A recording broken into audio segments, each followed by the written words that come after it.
Hello kids, hope you all best. First we know about color name. Orange color, black color, brown color, pink color, red color, green color, parrot color, yellow color, purple color. Now kids, let's start our lesson. Alif, anar. Alif madda, आम.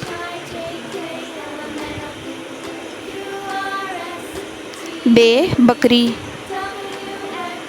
पे पंखा.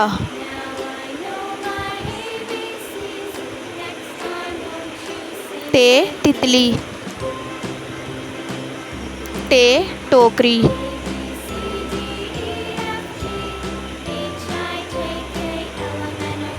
से summer. Gym जहाज. चे चिड़िया.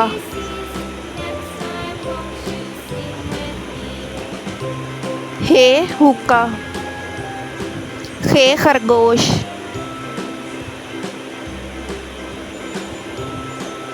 दाल दरख्त. डाल डोल. जाल ज़ख़ीरा. रे रेलगाड़ी. अड़े पहाड़. जे ज़ेब्रा. ये यालाबारी. सीन सूरज.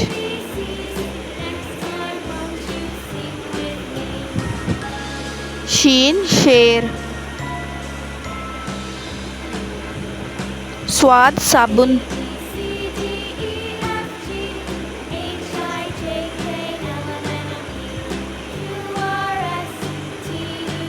ज़्वाद ज़ईफ़.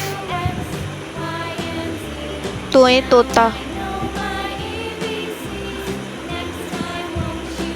ज़ोए ज़रूफ़.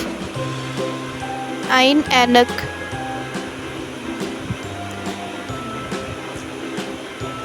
गैन गुब्बारे. फ़े फुटबॉल.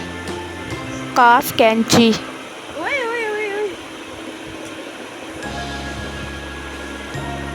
काफ किताब. गाफ गुड़िया. लाम लाटू. मीम मोर. नून नाशपाती. Wow work. हे हिरन. हमज़ा चाय. ये याक. ये यादगार. Now kids, let's start repeat our lesson. Alif, alif madda.